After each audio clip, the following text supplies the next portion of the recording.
কলবের চারটা জানালা আছে। প্রথম জানালাটা হলো চোখ জানালা।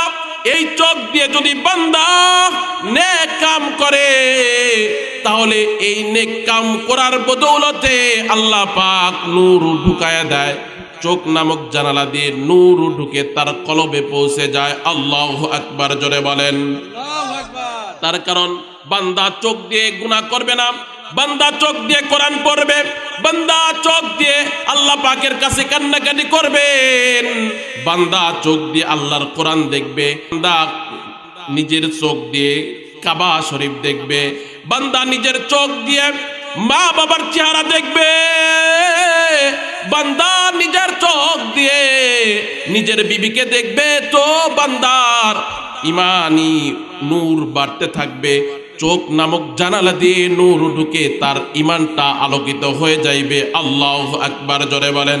এত আলোকিত হইবে, এত আলোকিত হইবে, এই জন্য আলোকিত হইতে হইতে দুনিয়ার যত খারাপ কাজ আছে ওই বান্দার আর ভালো লাগবে না, গুনার কাজ বান্দার ভালো লাগবে না, যদি কলবের নূর বেশি হয়ে যায়। আর যদি চোখ নামক জানালা দিয়ে যদি গুনাহ করে, পরনারী দেখে, নাজায়েজ কাজ দেখে, তাহলে আল্লাহ বলেন যে ওই চোখ জাহান্নামে যাবে। শুধু জাহান্নামে যাবে না, আকাবের হযরতরা বলেন যে ওই চোখ নামক জানালা দিয়ে গুনার আসরটা তার কলবকে নষ্ট করে দিবে। আর যেই সময় তার কলব নষ্ট হবে তাহলে ওই কলব দিয়ে তার কোনো ভালো আশা করা যাবে না। তার কারণ কলব খারাপ কাজে সীমাবদ্ধ আছে, ভালো কাজ বলবে এই চোখ তুমি কোরআন পড়ো, কোরআন পড়তে ভালো লাগবে না। এই চোখ তুমি কাবা ঘর দেখো, কাবা ঘর দেখতে ভালো লাগবে না। এই চোখ তুমি তোমার মা বাবার চেহারা দেখো, মা বাবার চেহারা দেখতে ভালো লাগবে না। এই চোখ তোমার বিবির চেহারা দেখো, তোমার বিবির চেহারা সেই সময় ভালো লাগবে না।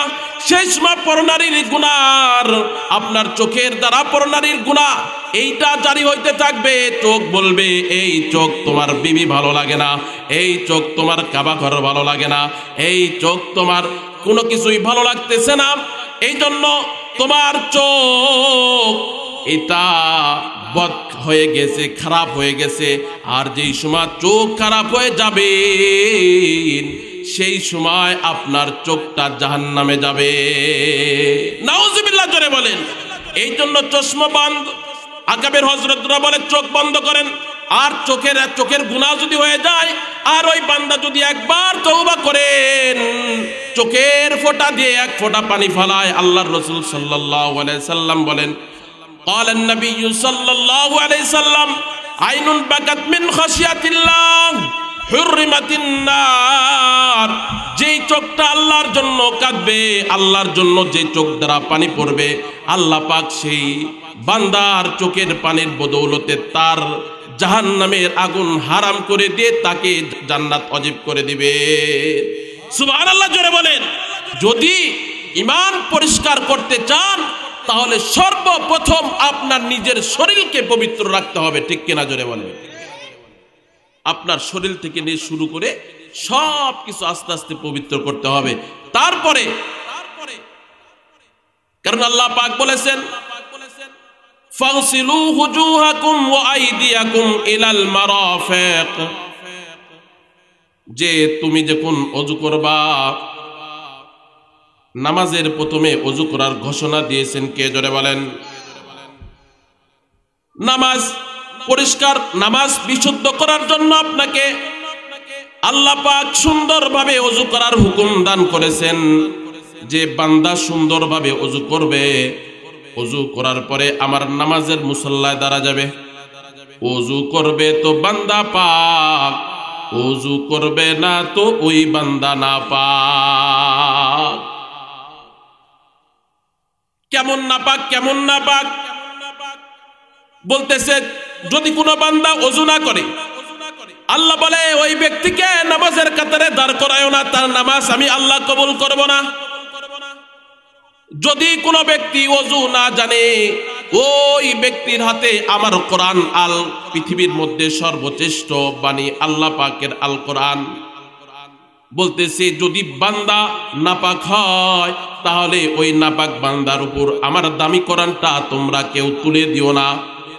শুধু তাই নয়, বলতেছে যদিও তুমি কোরআন পড়তে জানো তাহলে ওযুবিহীন তুমি কোরআনটা হাতেও নিতে পারবে না। পাক পবিত্রর মাসালাটা এত সুন্দর। ওযু আপনার নষ্ট হয়েছে, আবার ওযু করবেন। ওযু করার জন্য যদি আপনার কাছে পানি না থাকে, সুন্দরভাবে তায়াম্মুম করার বিধিবিধান দান করেছেন কে? জোরে বলেন আল্লাহ। আল্লাহ বলে পানি দিয়ে তুমি ওযু করতে পারো নাই, পানি দিয়ে তুমি সুন্দরভাবে পবিত্র হইতে পারো নাই, পানি নাই, পানির সংকট পড়ে গেছে। আল্লাহ বলেন যে ও বান্দা রে, পানির সংকট হয়ে গেছে, আফসোস নাই, আফসোস নাই, তুমি তায়াম্মুম করে তবু তোমার পবিত্রতা অর্জন করো। আল্লাহু আকবার জোরে বলেন। বলতেছেন যে তায়াম্মুম করে ওযু করে, ওযু নাই তায়াম্মুম করো, তায়াম্মুম করে সুন্দরভাবে পবিত্র মালিক আল্লাহকে ডাকো, পবিত্র মালিক আল্লাহর কদমে সেজদা দাও, নাপাক অবস্থায় সেজদা দিও না। তার কারণ তোমার নামাজ, তোমার ইবাদত বন্দেগী কবুল করবে না কে? জোরে বলেন আল্লাহ। এই জন্য সবার প্রথমে যদি কোনো বান্দা আল্লাহর কদমে সেজদা দেওয়ার জন্য শুধুমাত্র কেবলমাত্র শুধু সেজদা দিলে হবে না, শুধুমাত্র কেবলমাত্র আল্লাহর গুণগান গাইলেও হবে না, শুধুমাত্র কেবলমাত্র যতগুলো কাজ আল্লাহ পাক আমাদের বিধিবিধান দান করেছেন সমস্ত কাম আপনি নাপাক অবস্থায় করতে পারবেন না। তার কারণ এইটা ইবাদত বন্দেগী যতগুলো আহকাম আল্লাহ পাক দান করেছে সমস্ত আহকামকে পুঙ্খানুভাবে আদায় করার জন্য সর্বপ্রথম আপনার শরীরটা পাক করতে হবে। ঠিক কিনা জোরে বলে? নামাজ, রোজা, হজ, যাকাত, ইবাদত বন্দেগী যা আছে সবগুলো আপনার কবুল হইবে, সবগুলো আপনার হাসরের ময়দানে সব জমা করবে ফেরেশতারা, এটা আপনাকে দিবে। কিন্তু আপনি ওযু যদি সঠিক না হয়, ওযুর মাধ্যমে যদি আপনার শরীরের তহারাত না হয়, আপনার কোনো ইবাদত বন্দেগী কবুল করবেন না কে? আল্লাহ। এই জন্য আকাবের হযরতরা বলেছেন বাবা, যে ও বাবা, যেরকম ভাবে একটা ঘরের জানালা থাকে ঠিক তেমনি ভাবে এক কলব নামক এই বস্তুর 4টা জানালা আছে। কয়টা জানালা? জোরে বলেন। আকাবের হযরতরা বলে এই 4টা জানালা দিয়ে যদি কোনো বান্দা গুনাহ করে তাহলে গুনার ময়লাটা তার কলব পর্যন্ত পৌঁছে যায়। আর এই বান্দা যদি সবের কাজ করে তাহলে এই কলব নামক জানালা দিয়ে বান্দার কলবে নূর ঢুকতে থাকে। সুবহানাল্লাহ জোরে বলেন। মুহতারাম হাজিরিন, দেখেন না, যদি বাড়ির জানালাটা আপনি খোলা রাখেন আর যদি আল্লাহ পাকের ঝড় তুফান শুরু হয়ে যায়, মেঘাচ্ছন্ন আকাশ থেকে যদি অজস্র বৃষ্টি দান করেন আল্লাহ, আর যদি তুফান শুরু হয়ে যায়, আপনার ঘরের জানালাটা যদি আপনি খোলা রাখেন, দেখেন না, খোলা রাখার পরপরই আপনার জানালা দিয়ে ময়লা থেকে নিয়ে শুরু করে পাতা, পানি থেকে নিয়ে শুরু করে অনেক ময়লা আপনার ঘরের মধ্যে যায়। ঠিক কিনা জোরে বলেন।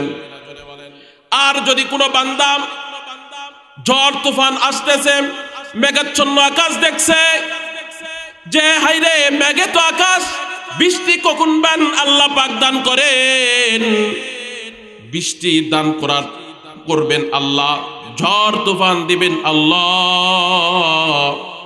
সাথে সাথে যদি কোনো বান্দা ঘরের জানালাটা বন্ধ করে দেয়, তাহলে বলেন তো দেখি ওই ঘরের ভিতরে কোনো প্রকারের ময়লা, পানি, পাতা এগুলো যাবে কিনা? জোরে বলেন। যাবে না, ঘরটা পরিষ্কার।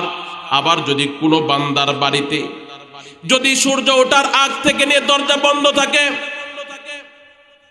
যদি দরজা বন্ধ থাকে 1 দিন 2 দিন, জানালা খুলে নাই, দরজা খুলে নাই, তাহলে দেখেন না ওই ঘরের মধ্যে ওয়ানাবাদি শুরু হয়ে যায়। দেখেন না মাকড়সার ভাষা বানায়, অনেক পোকামাকড় ভাষা বানায়, সেখানে ওয়ানাবাদি দেখা যায়। তার মানে সেখানে মানুষ বসবাস করে না, এটা বোঝা যায়। আর মানুষ যদি বসবাস না করে, এটা আপনার কিন্তু এটা বুঝতে হবে এই ঘরের অবস্থাটা খারাপ থাকতেই পারে। ঠিক কেনা জোরে বলেন? মানুষ বসবাস করে না, এই জন্য মাকড়সার ভাষা ধরেছে। ও দোস্ত আর বুজুর্গ, আপনার কলবটা যদি যে নূরের কলবটা ইবাদত বন্দেগী করবেন তো আপনার কলবে নূর ঢুকবে, আর গুনাহ করবেন তো আপনার গুনাহ করার বদৌলতে আপনার অন্তরে গান্দেগি ঢুকবে। এই জন্য আকাবের হযরতরা বলেছেন যে কলবের 4টা জানালা আছে। প্রথম জানালাটা হলো চোখ জানালা। এই চোখ দিয়ে যদি বান্দা নেক কাম করে, তাহলে এই নেক কাম করার বদৌলতে আল্লাহ পাক নূর ঢুকায়া দেয়। চোখ নামক জানালা দিয়ে নূর ঢুকে তার কলবে পৌঁছে যায়। আল্লাহু আকবার জোরে বলেন। তার কারণ বান্দা চোখ দিয়ে গুনাহ করবে না, বান্দা চোখ দিয়ে কোরআন পড়বে, বান্দা চোখ দিয়ে আল্লাহ পাকের কাছে কান্নাকাটি করবেন, বান্দা চোখ দিয়ে আল্লাহর কোরআন দেখবে, বান্দা নিজের চোখ দিয়ে কাবা শরীফ দেখবে, বান্দা নিজের চোখ দিয়ে মা বাবার চেহারা দেখবে, বান্দা নিজের চোখ দিয়ে নিজের বিবিকে দেখবে, তো বান্দার ইমানি নূর বাড়তে থাকবে। চোখ নামক জানালা দিয়ে নূর ঢুকে তার ইমানটা আলোকিত হয়ে যাইবে। আল্লাহু আকবার জোরে বলেন। এত আলোকিত হইবে, এত আলোকিত হইবে, এই জন্য আলোকিত হইতে হইতে দুনিয়ার যত খারাপ কাজ আছে ওই বান্দার আর খারাপ ভালো লাগবে না, গুনার কাজ বান্দার ভালো লাগবে না, যদি কলবের নূর বেশি হয়ে যায়। আর যদি চোখ নামক জানালা দিয়ে যদি গুনাহ করে, পরনারী দেখে, নাজায়েজ কাজ দেখে, তাহলে আল্লাহ বলেন যে ওই চোখ জাহান্নামে যাবে। শুধু জাহান্নামে যাবে না, আকাবের হযরতরা বলেন যে ওই চোখ নামক জানালা দিয়ে গুনার আসরটা তার কলবকে নষ্ট করে দিবে। আর যেই সময় তার কলব নষ্ট হবে, তাহলে ওই কলব দিয়ে তার কোনো ভালো আশা করা যাবে না। তার কারণ কলব খারাপ কাজে সীমাবদ্ধ আছে, ভালো কাজ বলবে এই চোখ তুমি কোরআন পড়ো, কোরআন পড়তে ভালো লাগবে না। এই চোখ তুমি কাবাঘর দেখো, কাবাঘর দেখতে ভালো লাগবে না। এই চোখ তুমি তোমার মা বাবার চেহারা দেখো, মা বাবার চেহারা দেখতে ভালো লাগবে না। এই চোখ তোমার বিবির চেহারা দেখো, তোমার বিবির চেহারা সেই সময় ভালো লাগবে না। সেই সময় পরনারীর গুনার, আপনার চোখের দ্বারা পরনারীর গুনাহ এইটা জারি হইতে থাকবে। চোখ বলবে এই চোখ তোমার বিবি ভালো লাগে না, এই চোখ তোমার কাবাঘর ভালো লাগে না, এই চোখ তোমার কোনো কিছুই ভালো লাগতেছে না। এই জন্য তোমার চোখ এটা বদ হয়ে গেছে, খারাপ হয়ে গেছে। আর যেই সময় চোখ খারাপ হয়ে যাবে, সেই সময় আপনার চোখটা জাহান্নামে যাবে। নাউজুবিল্লাহ জোরে বলেন। এই জন্য চশমা বন্ধ, আকাবের হযরতরা বলে চোখ বন্ধ করেন। আর চোখের গুনাহ যদি হয়ে যায়, আর ওই বান্দা যদি একবার তওবা করেন, চোখের ফোঁটা দিয়ে এক ফোঁটা পানি ফেলায়, আল্লাহর রাসূল সাল্লাল্লাহু আলাইহি সাল্লাম বলেন, قال النبي صلى الله عليه وسلم عين بكت من خشية الله حرمت النار। যেই চোখটা আল্লাহর জন্য কাঁদবে, আল্লাহর জন্য যে চোখ দ্বারা পানি পড়বে, আল্লাহ পাক সেই বান্দার চোখের পানির বদৌলতে তার জাহান্নামের আগুন হারাম করে দিয়ে তাকে জান্নাত ওয়াজিব করে দিবে। সুবহানাল্লাহ জোরে বলেন। 1 নাম্বার চোখ জানালা, 2 নাম্বার কান জানালা। এই কান দিয়ে বান্দা গুনার আওয়াজ শুনবে, আস্তে আস্তে গুনার নেফাকিটা তার কলবে ঢুকবে। এই কান দিয়ে ভালো কথা শুনবে, ওয়াজ শুনবে, কোরআনের আওয়াজ শুনবে, আজানের আওয়াজ শুনবে। ওই কান নামক জানালা দিয়ে কলবের ভিতরে নূর ঢুকবে। ওয়াইদা তুলিয়াত আলাইহিম যাদাতহুম ঈমানা। তার কারণ যেই সময় কান নামক জানালা দিয়ে আপনি কোরআনের আওয়াজ শুনবেন আপনার ঈমান বৃদ্ধি পাবে। আল্লাহ বলেন যে জাদাতহু ঈমানা, তার ঈমান বৃদ্ধি পাইবে। আল্লাহু আকবার জোরে বলেন। আর যদি ওই কান নামক জানালা দিয়ে যদি গুনাহ ঢুকে ইয়ানবিতুন নিফাকু ফিন নাফস, তার মানে আপনার নফসের ভিতরে নেফাকি ঢুকে যাবে। সেই সময় আল্লাহ পাকের হুকুমগুলো আপনার ভালো লাগবে না, ঠিক কিনা জোরে বলেন। 3 নাম্বার হলো জবান। আকাবের হযরতরা বলে কলব নামক কলবের কয়টা জানালা? 4টা জানালা আছে, তার মধ্যে 2টা হলো কান, 2 নাম্বার কান, 3 নাম্বার হলো জবান। এই জবান নামক এই জানালাটা দিয়ে যদি আপনি সব কামাই করেন, হক কথা বলেন, কোরআন পড়েন, আর যদি জিকির আজগার করেন, তাহলে আপনার কলবে নূর ঢুকবে। আর যদি জবান দ্বারা মিথ্যা কথা বলেন, গীবত করেন, শিকায়ত করেন, সেই সময় আপনার জবান নামক জানালা দিয়ে কলবটা নাপাক হয়ে যাবে, আর জবান দ্বারা ভালো কথা বের হবে না। এই জন্য দুস্তার বুজুর্গ, জবানটা ঠিক করতে হবে। নাকি জবান দ্বারা খালি মিথ্যা কথা বলতে হবে? কথা বলেন না কেন? মিথ্যা বলবে?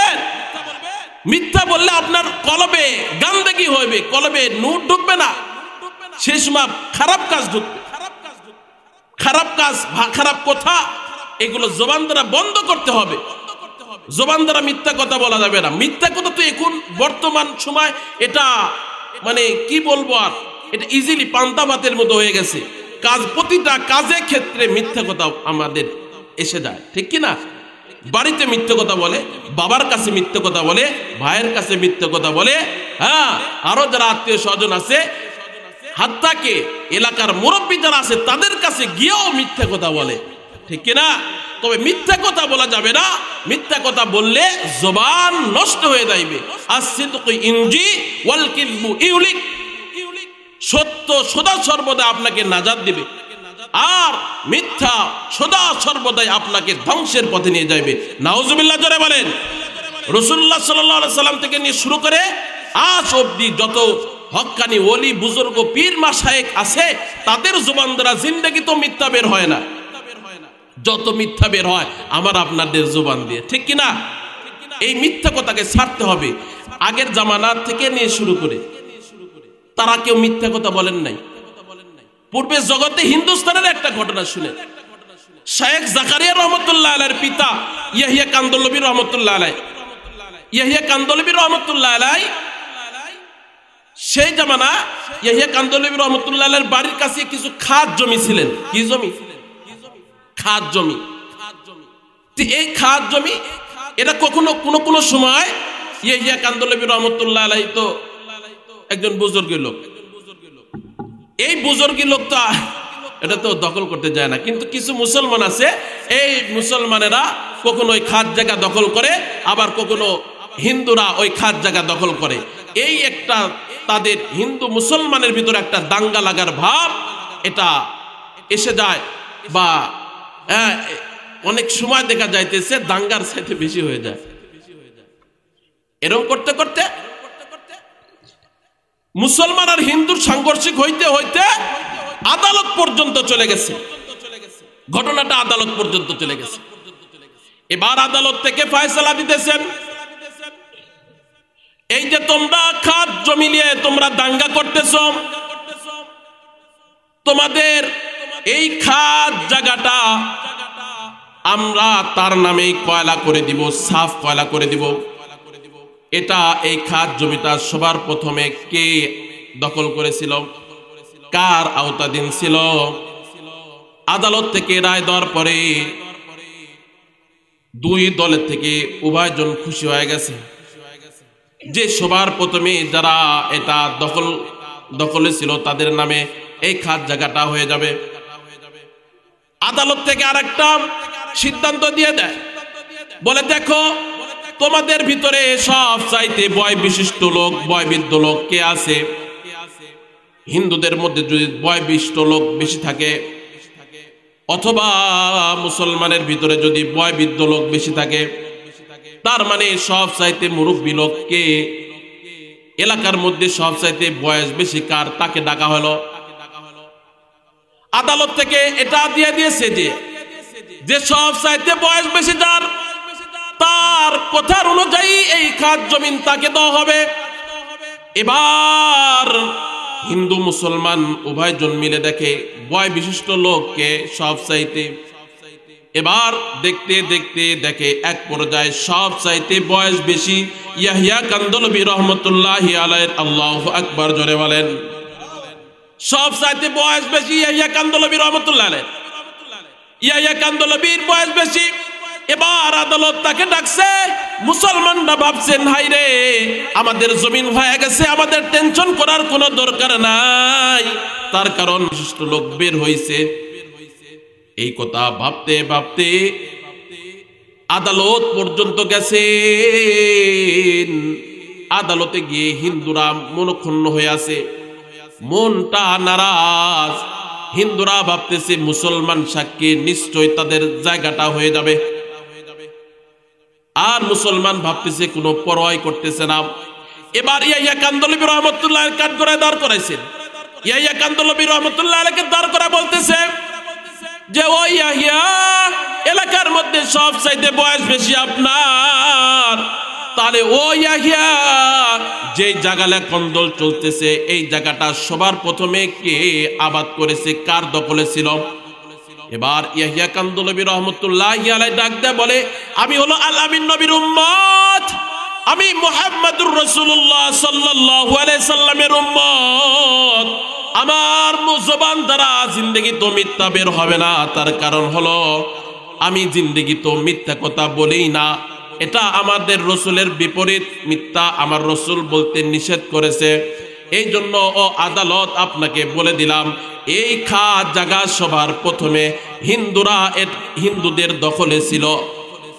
এবার হিন্দুদের দখলে এই কথা শোনার পরে হিন্দুরা আদালতের মধ্যে চিল্লায় উঠছে, হাই রে, এত সুন্দর সত্য কথা বলেছে ইয়াহিয়া। এবার মুসলমানরা রাগান্বিত হয়ে গেছেন। রাগান্বিত হয়ে বলতেছে, মুন্সিগিরি করো বেটা। মসজিদের নামে যে খাত জায়গাটা আছে, এই জায়গাটা আমরা মসজিদ বানানোর চিন্তা ভাবনা করেছিলাম। আজকে ইয়াহিয়া, এই বুড়া, তোমার জন্য আজকে আমরা মসজিদ বানানোর জায়গাটা হারিয়ে ফেললাম। এই কথা শোনার পরে ইয়াহিয়ার মন খারাপ, ইয়াহিয়া কান্দলবী রহমতুল্লাহ মন খারাপ। আদালত এবার হিন্দুদের নামে ওই খাত জায়গাটা সাফ কয়লা করে দিয়েছেন যে এটা হিন্দুদের দখলে থাকবে, এখানে মুসলমানরা যাইতে পারবে না। এই কথা বলার পরে আদালত ক্ষান্ত হয়ে গেছে। আদালত ক্ষান্ত হয়ে যাওয়ার পরে মুসলমানরা ইয়াহিয়া কান্দলবী রহমতুল্লাহ অনেক নারাজ এবং রাগান্বিত হয়ে আছে। ইয়াহিয়া কান্দলবী রহমতুল্লাহ আস্তে আস্তে বাড়ি পর্যন্ত পৌঁছে গেছে। এশার নামাজ পড়ে ইয়াহিয়া কান্দলবী রহমতুল্লাহ খাবার দাবার হারিয়ে গেছে, তন্দ্রাচ্ছন্ন হয়ে গেছে। ইয়াহিয়া কান্দলবী রহমতুল্লাহ বলতে চাই রে, সত্য কথা বললাম, মুসলমান ভাইরা আমার পূর্ণ নারাজ। মালিক গো, এবার সেজদা, এবার নামাজ আদায় করার জন্য সুন্দরভাবে ওযু করেছে। ওযু করার পরে আল্লাহ পাকের কাছে হাত তুলে উত্তোলন করেছে, আল্লাহ দেখো না, আমি সত্য বলেছি, তোমার নবীর কথা সত্য বলতে হবে, মিথ্যা বলা যাবে না। আমি সত্য বলেছি, মুসলমান ভাইরা আমার উপর নারাজ। ও মালিক, এর একটা সঠিক ফয়সালা তুমি করিয়ে দিও। এই কথা বলছে তো গভীর রজনীতে দেখা যায় যে ইয়াহিয়া কান্দলবী রহমতুল্লাহ তো আর ঘুমায় না। বাড়ির আশপাশ দিয়ে মানুষের একটা সমাগম শোনা যায়, বোঝা যাইতেছে মানুষ চলাফেরা করতেছে। ইয়াহিয়া কান্দলবী রহমতুল্লাহ বুঝতে পারছেন। এবার ইয়াহিয়া কান্দলবী রহমতুল্লাহ বলতেছেন, হাই রে, মুসলমানদের জায়গাটা হয় নাই, এই জন্য মনে হয় মুসলমানটা আমার উপর আক্রমণ করার জন্য এখানে এসেছে। এবার ইয়াহিয়া কান্দলবী রহমতুল্লাহ আল্লাহর উপর আবার হাত তুলে কান্না করতেছে, আল্লাহ ফয়সালা তো তুমি করে দাও মাওলা। এই কথা বলতে বলতে আস্তে আস্তে ইয়াহিয়া কান্দলবী রহমতুল্লাহ আলাইহি দরজার কাছে চলে এসেছেন। আসার পরে ইয়াহিয়া কান্দলবী রহমতুল্লাহ আলাইহি দরজায় ঠোকর দিছে, বলে, এই ইয়াহিয়া, তুমি দরজা খুলো। তার কারণ আমরা তোমার কাছে এসেছি, তার কারণ একটাই। বলেন যে কি কারণ? বলে এই তোমরা এখানে এসেছো, তো দেখে দরজা খুলে দিছে। খুলে দেওয়ার পরে দেখে যে এটা মুসলমান না, ওই যে হিন্দুদের নামের ওই খাস জায়গাটা সাফ কয়লা আদালত থেকে করে দিয়েছে, ওই হিন্দুদের পুরা দল এবার ইয়াহিয়া কান্দরবী রহমতুল্লাহের কাছে এসে পৌঁছেছে। আল্লাহু আকবার জোরে বলেন। সবাই এসে গেছে। এবার এসে বলতেছে, ও ইয়াহিয়া, আপনি কি কালেমা পড়েছেন? যে কালেমাটা আপনাকে আপনার জবান দ্বারা একটা মিথ্যা বের হয় না, মিথ্যা বের হইতেছে না, এই জবান এই কালেমা আমাদের সবাইকে পড়ে দেন। ওই খাদ জায়গায় আর মন্দির হবে না, এখানে পূজা করব না, ওখানে নাপাক কোনো কাজ করব না, বরং সে ওই খাদ জায়গায় আমরা তোমার কালেমা পড়ে মুসলমান হয়ে ওই খাদ জায়গার উপর আমরা মুসলমান মসজিদ বানাবো। আল্লাহু আকবার জোরে বলেন। এই জন্য 70 বিজা অল টাইম আছে গো ভাই। 70 কথা বলবেন, সদা সর্বদা সত্য বলবেন, আল্লাহ পাক আপনার বিজয় দান করবে। সুবহানাল্লাহ জোরে বলেন। আর 4 নাম্বার বিবেকের জানালাটা হলো কি? আফকার, আকল। এটা আপনার বিবেক। আপনার বিবেক যদি বলে যে আপনি হলো কি করছেন, এটা খারাপ কাজ, এই খারাপ কাজ যদি আপনি করেন, আপনার এই বিবেকের জানালা দিয়ে আপনার কলবটা গান্দেগি হবে। আর এই বিবেকের জানালা দিয়ে যদি আপনি ভালো কাজের নিয়ত করেন, অমুক জায়গায় যাই, ওই যে আজকে নিয়ত করছেন এই মাহফিলটাতে যাব, হাজী সাহেবের এই মাহফিলেতে আমরা যাব, এখানে উপস্থিত হব, তাহলে এই যে এটা আপনার আফকার দিয়ে আকল দিয়ে এটা ভাবছেন, এটার মাধ্যমে আপনার কলবে নূর ঢুকায় দিয়েছেন কে? জোরে বলেন আল্লাহ। তবে এই যে কলবে নূর ঢুকছে, আফকারকে আকলকে সঠিক পথে চালানোর জন্য এটা 3টা তরিকা বলে দিয়েছে। 3টা তরিকা। 1 নাম্বার হলো সহবতে আহলুল্লাহ। এই যে সহবত আপনারা এখানে এসেছেন, আমাদের পীর সাহেব হুজুর এখানে উপস্থিত হয়েছেন, এই সহবতের বড় দাম। এই সহবতে যদি থাকেন তাহলে আপনার ইমানে এই আফকার এই আকলটা ভালো হবে। আবার কাসরতে আহলুল্লাহ, আবার 2 নাম্বার কাসরতে জিকরুল্লাহ। 2 নাম্বার হলো কাসরতে জিকরুল, বেশি বেশি জিকির আদায় করতে হবে, যেটা হুজুররা করে। হ্যাঁ, আমাদের শাইখ পীর সাহেব হুজুররা যেটা করে দেয়, বেশি বেশি জিকির করার আদেশ পীর সাহেব হুজুররা দিয়ে দেয়। এই বেশি বেশি জিকির করলে আপনার আফকার সুন্দর হবে। আর 3 নম্বর হলো কাসরতে জিকরুল মউত, মৌতের কথা বেশি বেশি স্মরণ করা। যে স্মরণ কেমনে করবেন? যে হাই রে, মাঝে মধ্যে কবরস্থানে যাবেন, যা বলবেন ওখানে আমার দোস্ত শুয়ে আছে, ওখানে আমার বাবা শুয়ে আছে, আহারে আমারও যাইতে হবে। অনেক সময় ভাববেন যে হাই রে, এখানে আমার দাদা আছে, আমারও তো যাইতে হবে। তাহলে এখনো সংশোধন হয়ে যায়, ইমানের পথে আসি, হ্যাঁ, কোরআনের পথে আসি, কালেমার পথে আসি। এগুলো চিন্তা ভাবনা আপনার এসে যাবে, আকলটা ঠিক হয়ে যাবে, আফকারটা সুন্দর হবে। আর যেই সময় বান্দার আফকার সুন্দর হয়ে যাবে, সেই সময় ইমানে সমস্ত হাইসত ওই বান্দার সঠিক হয়ে যাবে। সুবহানাল্লাহ জোরে বলেন। ওয়া আখিরি দাওয়ানা আলহামদুলিল্লাহি রাব্বিল আলামিন।